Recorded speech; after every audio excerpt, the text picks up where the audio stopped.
Hello, আসসালামু আলাইকুম। সহজ পাঠ বাই মাহফুজাতে আপনাদের সকলকে স্বাগতম। ভিডিওটি ভালো লেগে থাকলে অবশ্যই লাইক, সাবস্ক্রাইব অ্যান্ড শেয়ার করে দিবেন। চলুন তাহলে দেখে নেওয়া যাক আজকের ক্লাসটিতে আমরা কি কি বিষয়ে আলোচনা করব। আজকের এই পার্ট 5 ভিডিওতে আমরা কিছু কিছু ধারা সম্পর্কে আলোচনা করব এবং এই ধারাগুলো অবশ্যই এমসিকিউর জন্য যথেষ্ট পরিমাণ গুরুত্বপূর্ণ। কিন্তু শুধু যে এমসিকিউতেই এই ধারাগুলো এসে থাকে তা নয়, রিটেনেও এই ধারাগুলো কিছু কিছু দেখা যায়। তাহলে চলুন দেখে নেওয়া যাক কি কি ধারা রয়েছে। ধারা ১০৬, ১০৭, ১১৪, ১১৭, ১১৮, ১১৯, ১২৩, ৪০৬ এবং ৫১৪। আজকের এই ভিডিওটি মূলত মুচলেকার উপর নির্দেশিত করেই করা হয়েছে। তাহলে চলুন দেখে নেওয়া যাক মুচলেকাটি কি অথবা মুচলেকা সম্পাদনের আদেশ আসলে কেন করা হয়। আমরা জানি যে কোনো অপরাধী ব্যক্তি যদি একবার অপরাধ করার পর আরো যদি বা পরবর্তীতে যদি কোনো অপরাধ করতে চায় বা করতে পারে বলে বিশ্বাস করা হয়, তখনই আদালত মুচলেকা সম্পাদনের আদেশ দিয়ে থাকেন।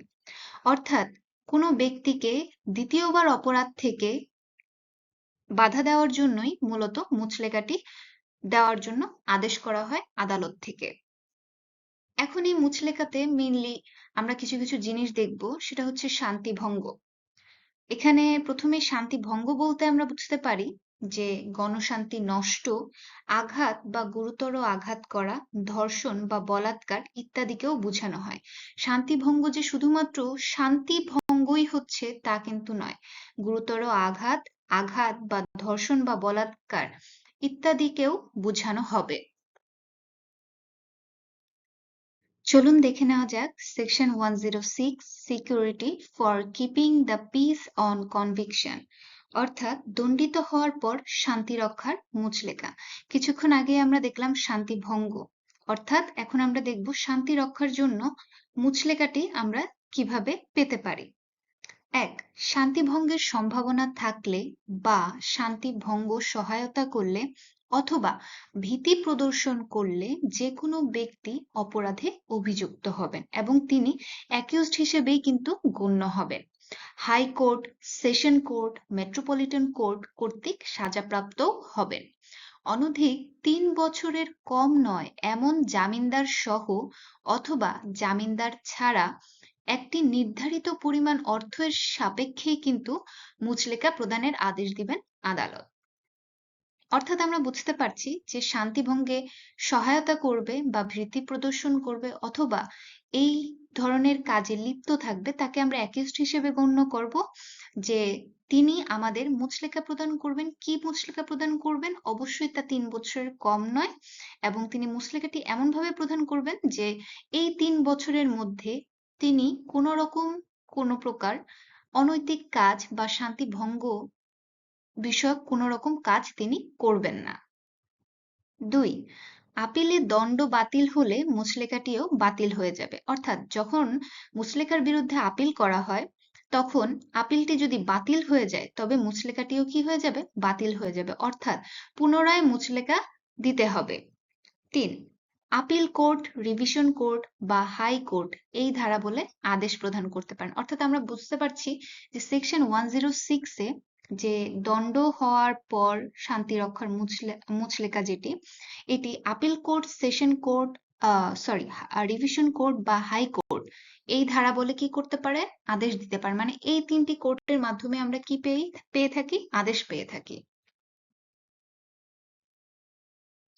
এখন আমরা দেখব section 107, security for keeping the piece in other cases, অন্যান্য ক্ষেত্রে শান্তি রক্ষা ও সদাচরণের মুচলেকা বা বন্ড।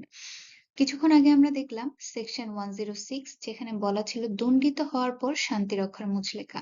অর্থাৎ দণ্ডিত হওয়ার পর বা অন্যান্য ক্ষেত্রে আমরা কিভাবে শান্তি রক্ষা বা সাধারণ মুচলেকা পেতে পারি সেই ক্ষেত্রগুলোই বলা হয়েছে এই ধারায়। প্রথমেই বলে নিচ্ছি বিশেষ দ্রষ্টব্য, যেটি এমসিকিউর জন্য যথেষ্ট পরিমাণ গুরুত্বপূর্ণ, সেটি হচ্ছে এটি একটি অপরাধ প্রতিরোধমূলক বিধান। চলুন দেখে নেওয়া যাক কি কি বিধান রয়েছে।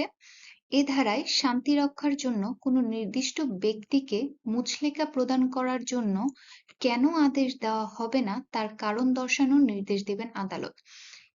এতে বলা আছে যে আদালত অ্যাকিউজড পার্সনকে মুচলেকা প্রদান কেন করবে না সেটার কারণ দর্শানোর জন্য তিনি অ্যাকিউজডকে বলেছেন। অর্থাৎ আদালত অ্যাকিউজডের কাছ থেকে একটি অঙ্গীকারনামা চাইছেন যে অ্যাকিউজড নেক্সট টাইম কখনো শান্তি রক্ষা বা এই ধরনের কোনো কাজে তিনি লিপ্ত হবেন না বা কোনো অনৈতিক কাজে তিনি লিপ্ত থাকবেন না, এই মর্মে তিনি একটি অঙ্গীকার দিবেন এবং এর জন্যই আদালত তার কাছে আর মুচলেকাটি চাইবে না।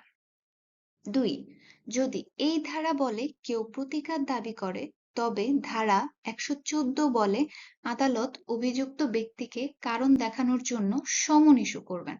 অর্থাৎ আমরা বুঝতে পারছি যে এই ধারায় প্রতিকার দাবি বলতে যে শান্তি রক্ষার জন্য যে প্রতিকার দাবি বা কারো শান্তি ভঙ্গ হচ্ছে সে যখন প্রতিকারটি দাবি করবে তখন ১১৪ ধারা বলে অভিযুক্ত ব্যক্তিকে কারণ দেখানোর জন্য সমন ইস্যু করবেন। অর্থাৎ আদালতে উপস্থিত হওয়ার জন্য অ্যাকিউজড পার্সনকে সমন ইস্যু করা হবে। ১১৪ নাম্বার ধারায় বলা আছে আদালতে অনুপস্থিত ব্যক্তির ক্ষেত্রে সমন বা ওয়ারেন্ট। তাহলে ৩ বলা আছে যদি ম্যাজিস্ট্রেট মনে করেন বা বিশ্বাস করার কারণ থাকে যে গ্রেফতার না করা পর্যন্ত শান্তি রক্ষা থামানো যাবে না, তখন ম্যাজিস্ট্রেট গ্রেফতারের জন্য কি করতে পারেন? ওয়ারেন্ট ইস্যু করতে পারেন। অর্থাৎ ১১৪ ধারা বলে তো আমরা দেখলাম যে অভিযুক্ত ব্যক্তিকে কারণ দেখানোর জন্য তিনি সমন ইস্যু করলেন।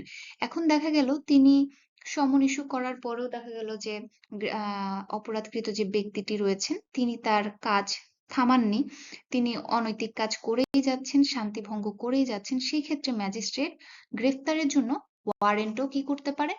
ইস্যু করতে পারেন। এবার আসি নাম্বার ৪-এ। ধারা ১১৭ বলে অভিযুক্ত ব্যক্তির ইনকোয়ারি করা হবে। অর্থাৎ যিনি প্রতিকার দাবি করলেন তিনি তো অভিযুক্ত ব্যক্তির উপরে প্রতিকারটি দাবি করলেন। সেই অভিযুক্ত ব্যক্তির উপর কি করা হবে? ১১৭ ধারা বলে ইনকোয়ারি করা হবে। অর্থাৎ আমাদের এই ১১৭ ধারায় বলা আছে সংবাদের সত্যতা সম্পর্কে অনুসন্ধান। সংবাদের সত্যতা সম্পর্কে অনুসন্ধান বলতে অভিযুক্ত ব্যক্তির বিরুদ্ধে ইনকোয়ারি করা হবে বলতেই বোঝানো হয়েছে। ওকে, এখন আমরা দেখি ধারা ১১৮ বলে যদি অভিযুক্তের সত্যতা পাওয়া যায় যে তিনি অভিযুক্ত তাহলে তিনি ১ বছরের শান্তিরক্ষার মুচলেকা প্রদান করবেন। অর্থাৎ আমাদের ধারা ১১৮ বলা আছে জামানত প্রদানের আদেশ। জামানত কখন প্রদান করা যাবে? আমরা দেখব ধারা ১১৮ বলা আছে অভিযুক্তের সত্যতা যখন পাওয়া যাবে তখন অভিযুক্তের কাছ থেকে ১ বছরের শান্তি রক্ষার মুচলেকা নিয়ে তাকে কি করা যাবে? জামানত দেওয়া যাবে। অর্থাৎ সেই ১ বছরের শান্তি রক্ষার মুচলেকায় তিনি বলবেন যে তিনি এই ১ বছরের মধ্যে কোনো রকম কোনো শান্তি ভঙ্গের কাজ বা অনৈতিক কাজ তিনি করবেন না। এটি মূলত একটি অঙ্গীকারনামাও বলতে পারেন।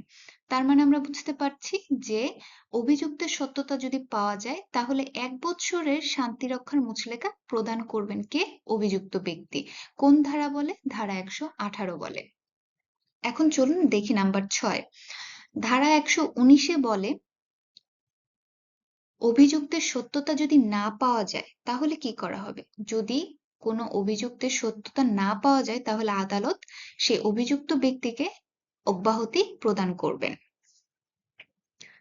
ধারা ১২৩ বললে অভিযুক্ত মুচলেকা প্রদান না করলে বা না করা পর্যন্ত জেলে আটক থাকবেন।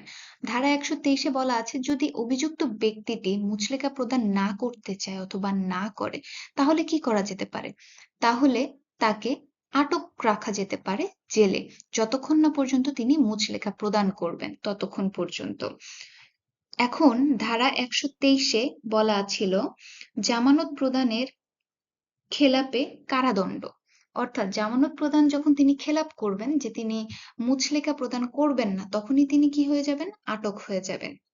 নাম্বার ৮ এই ধারায় বলে কোনো সংক্ষুব্ধ ব্যক্তি চাইলে ধারা ১০৬ বলে আপিল দায়ের করতে পারেন। কোনো সংক্ষুব্ধ ব্যক্তি যদি থাকেন তিনি প্রতিকার দাবিকারী ব্যক্তিও থাকতে পারেন, অ্যাকিউজড পার্সনও থাকতে পারেন। তাহলে তারা কি করতে পারেন? তারা এই ধারার বলে ৪০৬ নাম্বার ধারা বলে তিনি কি করতে পারেন? আপিল দায়ের করতে পারেন। ৯, মুচলেকা দেওয়ার পরও যদি অপরাধ সংগঠন করেন তবে ধারা ৫১৪ বলে আদালত মুচলেকার টাকা আদায় করতে পারবেন। ধারা ৫১৪ কি বলা আছে? ধারা ৫১৪ বলা আছে বন্ড বাজেয়াপ্তি বা মুচলেকা বাজেয়াপ্তের বিষয় পদ্ধতি। অর্থাৎ ৫১৪ নম্বর ধারা বলে আমরা কি করতে পারি? মুচলেকার ভিতরে যে জামানতের টাকাটা রয়েছে সে টাকাটা আদায় করতে পারি। মুচলেকা দেওয়ার পর যদি কোনো অপরাধ সংগঠন করেন অ্যাকিউজড পারসন, তখন তার বিরুদ্ধে আমরা কি করতে পারি? ৫১৪ ধারা বলে আমরা মুচলেকার যে টাকাটা দেওয়া ছিল সে টাকাটা আদায় করতে পারি। আদালত আদায় করার নির্দেশ দিতে পারেন। থ্যাংক ইউ সো মাচ ধৈর্য ধরে ভিডিওটি দেখার জন্য। আশা করি ভিডিওটি আপনাদের ভালো লেগে থাকবে। ভিডিওটি যথেষ্ট পরিমাণ গুরুত্ব রয়েছে এমসিকিউর জন্য। এমসিকিউতে বেশিরভাগ টাইম এখান থেকে প্রশ্ন আসে এবং রিটেনেও কিছু কিছু সময় এইখান থেকে প্রশ্ন দেখা গিয়েছে। আশা করি এই সেকশনগুলো ভালো করে পড়লে আপনাদের যথেষ্ট পরিমাণ উপকারে আসবে। প্লিজ ভালো লাগলে লাইক, শেয়ার এন্ড সাবস্ক্রাইব করে দিবেন। ধন্যবাদ।